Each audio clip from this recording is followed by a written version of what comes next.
अब हम उस विज्ञान में एंटर कर रहे हैं। अब हम दौलत के उस मनोविज्ञान में एंटर कर रहे हैं जहां पिछली सारी फाइलें हड़कंप से कंपेगी, हड़कंप मचेगा। दौलत का विज्ञान आपको अब कहेगा कि जिंदगी में अगर डिजायर स्ट्रांग है और प्रोग्रामिंग जबरदस्त है तो अब अपनी थॉट्स को और अपने विचारों को आमूल चूल परिवर्तन कर लो। अब हम एंटर्ड कर रहे हैं दौलत के विज्ञान में, अब हम एंट्री मार रहे हैं धन के विज्ञान में। मैं धन के विज्ञान की कुछ ऐसी फाइलें, कुछ ऐसे रिएक्शंस, कुछ धन की ऐसी घटनाएं जो दुनिया के विश्व के भारी कैमरे जिनको स्कैनर लगा के देख रहे हैं, उस स्कैनर से जो दौलत का विज्ञान दिख रहा है, जो दिमाग के मनोविज्ञान से शासित हो रहा है, मैं आपको अपने दौलत के लिए जिंदगी के वो प्रिंसिपल्स बताने वाला हूं जो आपकी जिंदगी को आमूल चूल रूप से बदल देंगे। आप तैयार हो? Are you ready? दौलत के खेल में दिमाग का मनोविज्ञान, दौलत के खेल में इस हिस्से का भी कोई विज्ञान है क्या? हाँ हाँ है, पूरा है। इस हिस्से के बिना ये सारा हिस्सा व्यर्थ है रे, क्योंकि दुनिया के 95% लोग अपने जीवन में इस हिस्से से कमाते हैं और इससे कमाया हुआ इसी को लौटा देते हैं। तेरा तुझको अर्पण, समोसा इसको दिया, रोटा इसको दिया, सब कुछ इसको दिया, तेरा तुझको अर्पण। दुनिया के 95% लोग गर्दन के नीचे वाले हिस्से से ही कमाते हैं और सारा कमाया हुआ इसी को लौटा देते हैं। दुनिया के 5% लोग गर्दन के ऊपर वाले हिस्से से कमाते हैं, गर्दन के ऊपर वाले हिस्से को इतना मजबूत रखते हैं कि पूरी दुनिया को ये अपने काबू में कर सकता है। इस हिस्से में इतनी ताकत है। इस हिस्से की ताकत को पहचानने के लिए प्रकृति में बहुत सारी चीजें आपको देखने को मिलती होगी। दुनिया के 95% लोग गर्दन के नीचे वाले हिस्से से कमाते हैं, इसी हिस्से को रात दिन खपाते हैं, इसी हिस्से से मेहनत करते हैं, इसी हिस्से से भोगते हैं, इसी हिस्से से जिंदगी में कमाते हैं, इसी से भोगते हैं और एक दिन इसी को जला के आ जाते हैं। लेकिन इस हिस्से से कमाने वाले लोग इस विश्व में सबसे ऊपर उठते हैं, दुनिया के हर फील्ड में सबसे ऊपर उठते हैं, क्योंकि जिसकी यहां की फाइलें ठीक कर ली, जिसने यहां का सॉफ्टवेयर ठीक कर लिया, वो राज करता है दुनिया के ऊपर। पेन है, पेन ढक्कन वाला, इनमें से 95% हिस्सा ये वाला और 5% ये वाला। साफ साफ दिख रहा है। रात दिन मेहनत कौन सा हिस्सा करेगा? रात दिन कोलू के बेल की तरह कौन पचेगा? शाई किसकी खत्म होगी? मैकेनिज्म किसमें ज्यादा लगाना होगा? रात दिन सेवा किसकी होगी? थकेगा कौन? हारेगा कौन? सारी जिंदगी रगड़ना इसको है। तो रोज ये रगड़ता है और जब वापस थक हारता है, इसके ऊपर राज करता है 5%। 5%। और फिर इतना ही नहीं, जब ये दुनिया को दिखाया भी जाता है तो दिखता भी है 5%। ये क्या है ऐसा 5% में? इसलिए पूरा विश्व के 95% लोग हमेशा चिढ़ते हैं। वो सारी लाइनें जो मैंने बोली थी, वो सारी ईर्ष्या को तृप्त करने वाली बातें थी। पैसा पूरी चीज है, सारी समस्याओं की जड़ पैसा है। अमीर लोग गंदे होते हैं, अमीर लोग बदमाश होते हैं, अमीर लोग 2 नंबर के काम करते हैं, अमीर लोग जनता को लूटते हैं, अमीर लोग, ये इनकी जिंदगी में इनके प्रति जो ईर्ष्या है ना, ये इसका क्या है कि इसका रगड़ रगड़ के हाल ऐसा हो गया है कि इसकी अब इसको मजा ही तब आएगा जब इसके खिलाफ कोई खबर आएगी ना अखबार में। इसके खिलाफ कोई जब अखबार में खबर आती है, इनकम टैक्स का छापा पड़ गया, अमीर के आग लग गई, फैक्ट्री में कोई तकलीफ हो गई, उसके अमीर के यहाँ कोई बच्चा कोई नुकसान कर गया, अमीर के यहाँ फैक्ट्री में आग लग गई, तो उसके और बड़ा फैक्ट्री, मैं कहता था ना फैक्ट्री बनाएगा, फैक्ट्रियां के ऊपर फैक्ट्रियां। ये जो है ना, ये इसकी ईर्ष्या का अलग है। इसकी और इसकी अगली विज्ञान में एंटर कर रहे हैं अपन लोग कि दौलत के विज्ञान में इस दिमाग का भी कोई मनोविज्ञान है क्या? दौलत के इस खेल में दिमाग का मनोविज्ञान क्या कहता है, जो आपको जिंदगी में कहीं ना कहीं बहुत आगे लेके जाएगा। तैयार हो? एंटर करते हैं दौलत के खेल में दिमाग का मनोविज्ञान। पूरे विश्व को जो स्कैनर कैमरा देख रहा है, पूरे 7.5 अरब लोगों के ऊपर सैटेलाइट से एक स्कैनर चल रहा है। इस स्कैनर में कोई बच नहीं पा रहा, और वो कैमरा इतना स्ट्रांग है, उसको जो दिख रहा है वो भेदभाव नहीं करता, और वो कैमरा देखकर पहला स्टेटमेंट मार रहा है, अमीर लोग अपनी जिंदगी के जिम्मेदार स्वयं को मानते हैं और गरीब लोग अपनी जिंदगी के जिम्मेदार घटनाओं को और दूसरों को मानते हैं। दौलत के खेल में दिमाग का मनोविज्ञान और सैटेलाइट से देखने वाला कैमरा ये स्कैन कर रहा है कि 7.5 अरब लोगों के ऊपर अगर स्कैनर लगाएं और उसकी सोच के ऊपर स्कैनर लगाएं, अमीर लोग मतलब अमीर सोच, गरीब लोग मतलब गरीब सोच। यहां लोग से मतलब सोच से है। ध्यान रखना, यहां गरीबी का उपहास नहीं है। प्रकृति और परिस्थिति बड़े बड़ों को गरीब कर सकती है और बड़े बड़े अमीरों को वापस फर्श पे ला सकती है। हम उपहास नहीं कर रहे हैं, लेकिन दौलत के खेल में जब बात होगी तो उस सोच और लोग, तो कभी कभी आप लोग की जगह सोच समझना और सोच की जगह लोग समझना। तो बाहर का स्कैनर और कैमरा देखने से इस जगत के लोगों के ऊपर सबसे बड़ा औसत निकाल के कह रहा है, अमीर लोग अपनी जिंदगी में अपनी जिंदगी के जिम्मेदार स्वयं को मानते हैं, गरीब लोग अपनी जिंदगी के जिम्मेदार दूसरों को और घटनाओं को मानते हैं। अमीर लोग अपनी जिंदगी के जिम्मेदार खुद को मानते हैं, गरीब लोग इशारा दूसरी तरफ करते हैं, अमीर लोग इशारा खुद की तरफ करते हैं। अमीर लोग का मतलब जिनकी सोच में अमीरी निवास कर गई, वो अपनी जिंदगी के जिम्मेदार खुद को मानते हैं, और जिनकी जिंदगी में सोच गरीबी से भरी हुई है, वो लोग अंगुली दूसरी तरफ करते हैं। इसका मतलब क्या? ओ हो, ये दौलत का पहला कैमरा स्कैनर करके ये कह रहा है, इस विश्व के तमाम वो लोग जो जिंदगी की अपने सपनों की ऊंचाइयों तक पहुंच चुके हैं, अपने अचीवमेंट कर चुके हैं, उन जिंदगी के 25,000 दुनिया के सफल लोगों को 25 वर्षों तक उनकी जिंदगी के अंदरूनी और बाहर के सारे इंटरनल और एक्सटर्नल जिंदगी के अनुभवों को जब एक साथ लेखांकित करके पाया, तो ये रिजल्ट आया, उन लोगों की जिंदगी की सबसे बेशकीमती दौलत क्या थी। अगर वो हारे थे तो जिम्मेदार खुद को माने थे, अगर वो लुट गए थे तो जिम्मेदार जगत को नहीं बोला था, गालियां दूसरों को नहीं दी थी, अगर कुछ पाया हुआ खो गया था तो जिम्मेदार खुद को माना था, अगर जिंदगी में कुछ भी अधूरा रह गया था तो जिम्मेदार खुद को माना था, अगर जिंदगी में कुछ भी खोया, कुछ भी नष्ट हुआ, कुछ भी जिंदगी में कुछ गया, कुछ भी नुकसान हुआ, उसका जिम्मेदार खुद को माना।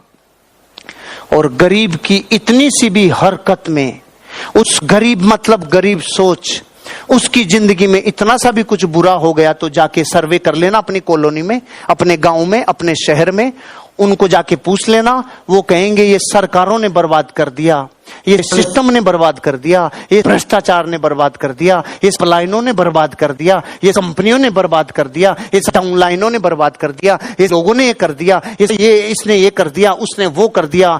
इसकी जिंदगी की सारी सोच बाहर की तरफ, और अमीर सोच की पूरी जिंदगी की सोच खुद की तरफ। मेरे को ऊपर जाता है, मेरे ऊपर जाता है सारा, जिंदगी का सारा दोषारोपण मेरे ऊपर, सारा श्रेय मेरे ऊपर। जिंदगी में आप जब जब अपनी जिंदगी का मैकेनिज्म खुद की तरफ लाओगे तो अचीवमेंट करोगे, और जब जब अंगुलियां दूसरों की तरफ करोगे, किसी भी स्टाम्प पे और ताम्र पत्र पे लिखवा ले जाना, इस दुनिया में गरीब लोग सिर्फ गरीब इसलिए हैं क्योंकि जिन्होंने अपनी जिंदगी के जिम्मेदार खुद को नहीं माना, उनको गरीब रहना ही पड़ता है। ये प्रकृति का नियम है, ये नियम है, इसे कभी भुलाया नहीं जा सकता। उनको गरीब ही रहना पड़ता है। जिन्होंने अपनी जिंदगी का जिम्मेदार दूसरों को ठहरा दिया, उनको गरीब रहना ही पड़ता है, रहना ही पड़ता है। गलती से भी दौलत और आ जाएगी ना, थोड़ा धन छीन लिया जाएगा, छीन लिया जाएगा। अरे ये कैमरा इतना बड़ा स्कैनर है क्योंकि दुनिया के 25,000 मोस्ट सक्सेसफुल पर्सन, दुनिया के कई क्षेत्रों में सक्सेसफुल प्रिंसिपल्स के ऊपर जिन लोगों ने अपनी लाइफ को चलाया है, ऐसे 25,000 लोगों के ऊपर 25 वर्षों तक उनकी जिंदगी के रात दिन साथ रहने के बाद ये स्टेटमेंट बना है। आपकी जिंदगी में अगर आप दौलतवान बनना चाहते हो, आपको जिंदगी में खुद की गिरेबान में झांक के देखना पड़ेगा। क्योंकि पता है, एक बार भी जिंदगी का जिम्मेदार खुद को नहीं मानकर दूसरों की तरफ अंगुली कर दी तो उसमें सबसे बड़ी क्षति क्या होती है, कोई बता सकता है? अपनी जिंदगी का जिम्मेदार जब हम दूसरों को ठहराते हैं, इसमें सबसे बड़ी क्षति क्या होती है, थोड़ा बताओ। खुद को बेवकूफ बनाते हैं, ओके, और अपनी खुद की हत्या कर दी, 4 अपनी तरफ हो गई, स्वयं से धोखा। आप सब सही कह रहे हो, प्रश्न दोबारा सुन लो। मैंने ये नहीं पूछा क्या क्षति होगी, मैंने ये पूछा सबसे भारी क्षति क्या होगी। बोलो बोलो बोलो। कर्म बुरे। ये बात जब समस्या खुद की तरफ मानी नहीं तो सुधार की सारी संभावनाओं की तूने हत्या कर ली रे। अब तो तू सुधार भी जगत में करेगा।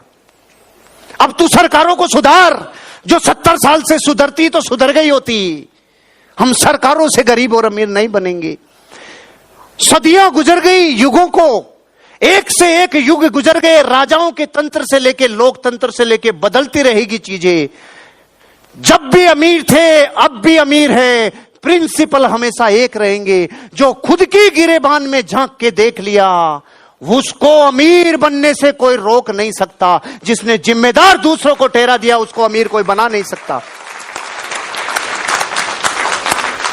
मेरी जिंदगी में जब तक मैंने ये स्टेटमेंट पढ़ा नहीं था ना बुक में, जब तक मैं इस प्रिंसिपल को ताकत लगा लगा के, दार्शनिक प्रिंसिपल से ताकत लगा लगा के 90% फॉलो कर लेता था। भाभी जी 90% तक ताकत लग जाती थी, समझ रहे हैं वेद जी साहब। लेकिन संसार में रहते हैं तो बाहर जाते हैं तो तेल लगा हुआ रहता है तो चिपकती भी तो है मिट्टी। तेल का मतलब भावनाएं तो रहती है ना, इंसान सामाजिक प्राणी तो है। तो 10% काबू में नहीं आता था, ऐसा लगता था यार साला ये इसने कर दिया यार, लेकिन फिर सामर्थ्य बांधते, कोई बात नहीं यार, कोई बात नहीं, कोई बात नहीं। जिस दिन से इस रिसर्च को पढ़ा वो परसेंटेज का रेशो 90 से सीधा 100 और संकल्प और प्रण ले लिया जीवन में। आज के बाद जिंदगी में खुद की क्षति हो चाहे खुद की जिंदगी में कुछ प्राप्ति हो, कभी दूसरों को जिम्मेदार नहीं ठहराऊंगा, कभी जिंदगी में दूसरों को दोष नहीं दूंगा, कभी नहीं, मतलब कभी नहीं। पूरा विश्व मुंह करके और पूरी दुनिया पीट करके भी खड़ी हो जाए तब भी जिंदगी में खुद ही की गिरेबान में झांकूंगा, बाहर की दुनिया में कभी नहीं झांकूंगा। आपको पहले इस दौलत के प्रिंसिपल से, इस जिंदगी के कैमरे के पहले स्कैनर से कुछ समझ में आया? क्या ये बात साधारण है? 7.5 अरब लोगों में से 7.25 अरब लोग, जितना नुकसान होता है खुद का, जितनी तकलीफ होती है खुद के ऊपर, वो सिर्फ दूसरों की तरफ निगाह करते हैं, खुद की तरफ कभी नहीं। अरे जो खुद की तरफ निगाह कर ले, जो खुद के मूल्यांकन को कर ले, वो उठेगा ही उठेगा। कई बार आपने बाहर की दुनिया में देखा होगा, लोग कहते हैं अरे साहब ऐसे अन्याय के लिए नहीं बोलोगे तो गलत है, ये तो अन्याय का विरोध भी करना पड़ता है। ओके, विरोध तक ओके है, लेकिन आप अपनी जिंदगी में जो आपने पाया है, जो आपके किसी हिस्से को किसी वजह से नुकसान हुआ है, अगर आपने अपना मूल्यांकन करने की बजाय दूसरों की तरफ अंगुली कर दी, आपने अपने अंदर की संभावनाओं को खत्म कर दिया, सुधार की सारी संभावनाएं खत्म हो गई। सिर्फ और सिर्फ अपनी जिंदगी में खुद की गिरेबान में झांको, बाहर की दुनिया में जब जब झांकोगे नुकसान होगा। एक सेठ जी थे, सेठ जी हीरो के व्यापारी, दिल्ली से बंबई जाते थे, कारोबार था, 2 रात का सफर हुआ करता था। तो सेठ जी दिल्ली से जब बैठे ट्रेन में तो एक ठग ने देख लिया, हीरो की पोटली थी सेठ जी के पास। तो ठग ने देखा आज काम लगेगा, अपन जबरदस्त तरीके से हीरो को ठग लेंगे। वो भी रवाना हो गए और दोनों वहां से रवाना हो गए दिल्ली से। दोपहर की ट्रेन थी, आराम से। शाम का जैसे वक्त आया, चोर 7-8 बजे सो गया, क्योंकि रात को जागना था, चोर को तो जागना था ना, कार्यक्रम लगाना था कि भाई चोरी करेंगे। रात को लगभग 10 बजे के आसपास सेठ जी का सोने का जब समय हुआ, सेठ जी ने पोटली उठाई और सामने वाले चोर की जेब में डाल दी और सेठ जी मत सो गए। वो रात को उठाए 1 बजे और सेठ जी का सारा सामान चेक कर लिया, पोटली नहीं मिली। सुबह 4 बज गए, पोटली 4 बजे तक भी जब नहीं मिली तो सो गया। क्या करता बेचारा, रात का थका हुआ था, सो गया। सेठ जी सुबह 5 बजे उठे, अपनी पोटली निकाली और वापस रख ली, मस्त रेस्ट पे चले गए। एक रात गुजर गई, सेम घटना दोबारा, एक रात और आनी थी।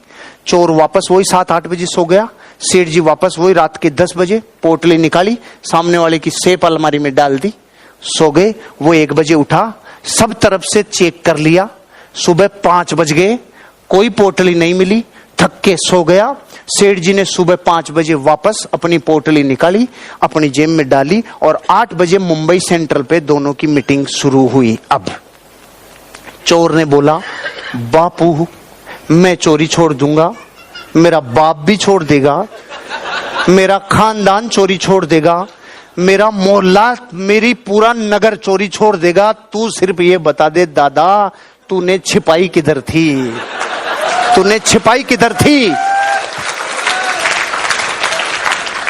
सेठ जी बोले, अरे मूर्ख, पूरा विश्व अपना सुख दूसरों की तरफ ढूंढता है रे, पूरी दुनिया सुख दूसरों की तरफ ढूंढती है, इससे ले लूं, उससे ले लूं, उससे ले लूं। अरे तूने एक बार अपनी गिरेबान में झांक के देख लिया होता तो तू चोर नहीं था, तू मालिक था रे, मालिक था तू। लेकिन सारा जगत अपना सुख खुद में नहीं ढूंढता है, सारे दोष दूसरी तरफ, सारे आरोप दूसरी तरफ। अरे अपना सुख तो अपने में है भाई, ये वस्तु में व्यर्थ प्रयास, जग का सुख तो क्षण भंगुर है, झूठे हैं उसके पुरुषार्थ, झूठे हैं उसके पुरुषार्थ। बाहर की तरफ नजरें मत दौड़ाओ, पूरा विश्व दूसरी तरफ। बहू से जाके पूछो पूरे विश्व की, तू दुखी क्यों? ये मेरी सास है ना, ये सास, ये जिस दिन जाएगी उस दिन सुखी होंगी। अच्छा ठीक है। फिर सासू से जाके पूछा, आप दुखी क्यों? अरे ये करम फूटी जब से आई है ना, ये मेरे जब से आई है ना, तब से मैं दुखी हूं। इन दोनों ही अबलाओं को ये नहीं पता तुम इस चक्कर से कभी बाहर नहीं आ पाओगी। क्यों? तुम्हारा कैरी फॉरवर्ड चल रहा है,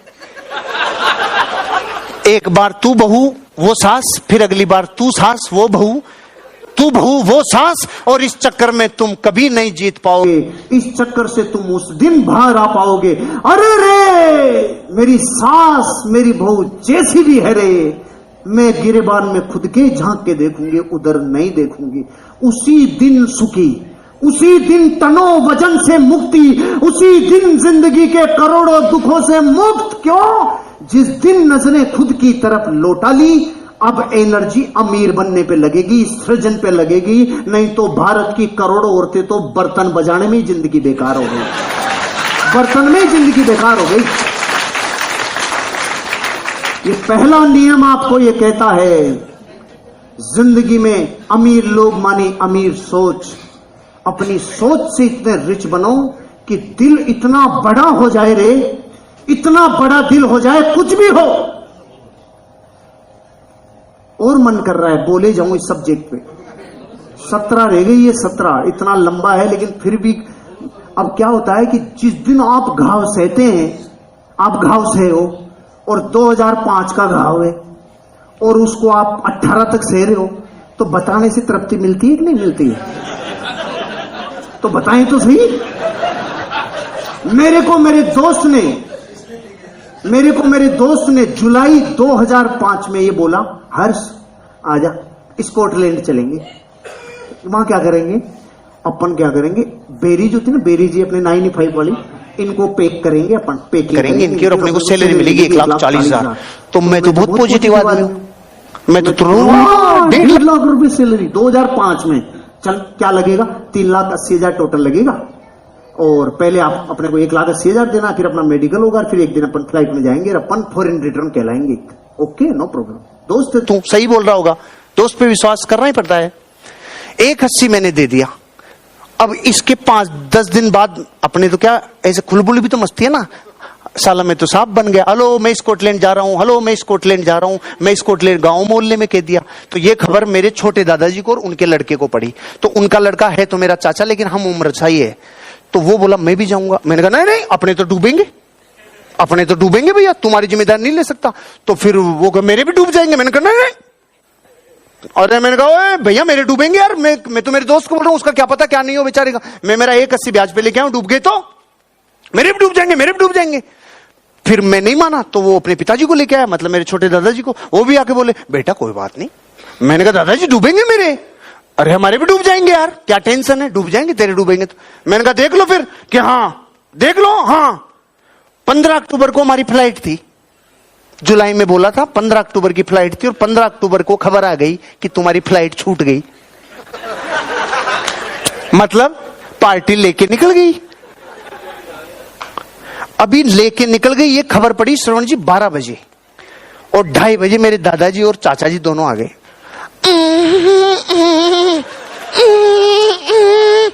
मैंने कहा क्या हुआ? अरे बोलो तो सही। अच्छा मैं समझ गया संजय जी, आज भी मेरे को वो घटना याद है, माइक्रो सेकंड्स लगी थी मुझे वो डिसीजन लेने में। एक आदमी जो बेरोजगार है भी, एक आदमी जो साफ ये कह चुका था कि मेरे डूबेंगे, लेकिन यार इतने बड़े लोगों को जब मैंने पलटते हुए देखा ना, तो मेरी आत्मा से 1 सेकंड में डिसीजन हुआ, ओके आप यहां बैठो, आप यहां बैठो। मैं 1.5 घंटे में जाके पैसा उधार लेके आया। सबसे पहले 3 महीने का ब्याज और 1,80,000 रुपए उन दोनों को मैंने दिए, उन दोनों को दिए। वो खुशी खुशी चले गए, वो आज भी खुशी खुशी हैं, लेकिन हृदय में इतनी सी मलिनता नहीं लाया। अरे रे कोई बात नहीं, जगत ऐसा ही है, कोई टेंशन नहीं। इस घटना के बाद क्या क्या हो सकता था? 2 साल बेकार है, कभी विश्वास मत करना। नहीं रे, जिंदगी में कभी विश्वास मत उठाना। किसी मुसीबत का मारा होगा जिसका बेचारे का और कोई ले गया, रे क्या फर्क पड़ता है। यह घटना 2005 की। प्रकृति ने जो षड्यंत्र रचा, जो कर्मों ने अपनी कर्मता को बढ़ाया, 4 महीने बाद LIC के लिंक से एक ऐसी अपॉर्चुनिटी आई जिसमें 3.5 लाख रुपए का एक जबरदस्त ग्रोथ फंड में इन्वेस्टमेंट। ये बातें आप कुछ लोग समझ पाएंगे। और सही 4 महीने बाद 7,23,000 रुपए का चेक LIC ने दिया, और 4 लाख रुपए का प्रॉफिट ग्रोथ फंड और बॉन्ड फंड की बहुत बड़ी टेक्नोलॉजी से। मैं तब नहीं जानता था, मेरे गुरु लोग जानते थे, निकाल के दिया। और इस बच्चे को जिसने 1.80 अपना डुबाया था, 1.80 दादाजी और को उधार ला के दिया था, उसका 4 महीने में ब्याज समेत 4 लाख रुपया प्रॉफिट में। खुद की तरफ निगाह डालो, जिंदगी में बाहर की तरफ कभी नहीं। अपना दिल और कलेजा इतना बड़ा रखो, जितना खुद की गिरेबान में झंकोगे, दौलत उतनी चरणों में आके गिरेगी आपको अपनी तरफ। और गरीब सोच किधर ध्यान देती है? इतनी एनर्जी जो इस पे लगाते हैं ना 7 अरब लोग, इस पे ये है ना, ये इतनी ताकत खुद पे लगा ले तो वो हो जाएगा, जिंदगी बदल जाएगी। खुद को सही ठहराना, इसमें शक्ति अपनी है। खुद को सही ठहराने में इतनी ताकत कभी मत लगाना, क्योंकि आप सही होंगे तो एक दिन ये प्रकृति खुद आके चरणों में कह देगी आप सही हो। लेकिन इसमें ताकत लगा के साबित करने की प्रयास मत करना। अगर आप सही हो तो पूरा जगत आपको चाहे गलत बोले, ताकत इतनी सी भी मत लगाना सही ठहराने में अपने आप को। लेकिन गरीब करती है ये सोच, जब खुद को सही ठहराने की ताकत लगती है, ये गरीब बनाती है ये ताकत। ये जो यहां ताकत लगती है शिकायत करना। मेरी जिंदगी के इस 12 साल के बिजनेस के अनुभव में आज तक लाइफ में मैंने तांबी जी एक दिन भी कंप्लेन नहीं की, एक दिन भी कंप्लेन नहीं की, एक दिन भी कंप्लेन नहीं की। 2012 की आंधी में इतने बड़े हादसे हुए हमारे बिजनेस के ऊपर, लेकिन मैंने भगवान से भी कभी कंप्लेन नहीं की। एक दिन 1 मिनट भी कभी लाइफ से कोई कंप्लेन नहीं, कोई कंप्लेन नहीं, कोई कंप्लेन नहीं, कोई कंप्लेन नहीं। अगर आपको गरीब बनना है तो शिकायत करो, अमीर बनना है कभी कंप्लेन मत करो, आप अमीर बनोगे। ये प्रिंसिपल्स जिस व्यक्ति ने बताए हैं, उस व्यक्ति का नाम है मिस्टर T. हार्व एकर। 25,000 से ज्यादा अलग अलग जगहों पे कई देशों में उस व्यक्ति की क्लासेज और सेमिनार चलते हैं। एक महान व्यक्तित्व है इस धरती के ऊपर। वो व्यक्ति ये कह रहा है, अगर शिकायत करने में एनर्जी लगाओगे तो अमीरी से उतने ही दूर जाओगे। मैं नहीं कह रहा हूं, कोई वो कह रहा है जो बहुत बड़े अपनी लाइफ की हर हद को पार कर दी, वो कह रहा है शिकायत करने में इतनी एनर्जी लगाओगे अमीर कभी नहीं बनोगे, शिकायत में इतनी एनर्जी मत लगाओ। अगर आपने ये पहला प्रिंसिपल धन के बारे में सुन लिया, तो अब ये दिमाग क्या करना चाहिए आपका। अब आपका दिमाग जो एक्शन करना चाहता है, एक बार थोड़ा हाथ लगाओ सब लोग इधर, हाँ इधर, हाँ लाओ इसको, कोई टेंशन नहीं है। इसमें बहुत स्नायु है, ये बहुत सालों से रुके पड़े हैं, इनमें हवाएं नहीं गई, इसकी मालिश नहीं हुई, इसके अंदर कभी कोई हड़कंप नहीं मचा। रेडी, तैयार हो? अब ये क्या निर्णय लेना चाहिए इस घटना को देखने के बाद? कैमरे ने स्कैन तो कर लिया, लेकिन इस दौलत के संसार में अमीर बनने के लिए जो डिसीजन लिया जाता है, वो पहला सिद्धांत ये कहता है, जब भी दूसरों को दोष दो तो समझो खुद का गला काट लिया। खुद को जब भी जिंदगी में दूसरों को दोष दो, समझ लेना खुद का गला काट लिया। इतना टाइम सृजन में लगाना, सारे दिन जिंदगी में जो जो घटनाएं घटी है, रोज की जो घटनाएं हैं उनका मूल्यांकन करो कि जो जो आपसे हुआ है, कितनी बार दिन में आपने दूसरों की तरफ अंगुली की थी और कितनी बार खुद की तरफ अंगुली की थी, कितनी बार अपलाइन डाउनलाइन को गलती बता रहे थे, कितनी बार प्रोडक्ट्स को कमी बता रहे थे, कितनी बार आपके पास जो प्रोडक्ट अभी तक पहुंचे नहीं उनकी कमियां बता रहे थे, कितनी बार जिंदगी में जो जो हो रहा था उसके लिए बाहर अंगुली कर रहे थे। जितनी बार बाहर करोगे उतनी बार अमीरी से दूर जाओगे, और जितनी बार जिंदगी में खुद का मूल्यांकन करोगे, जितनी बार खुद की गिरेबान में झांक के देखोगे, उतनी बार सृजन और अमीरी के पास आओगे।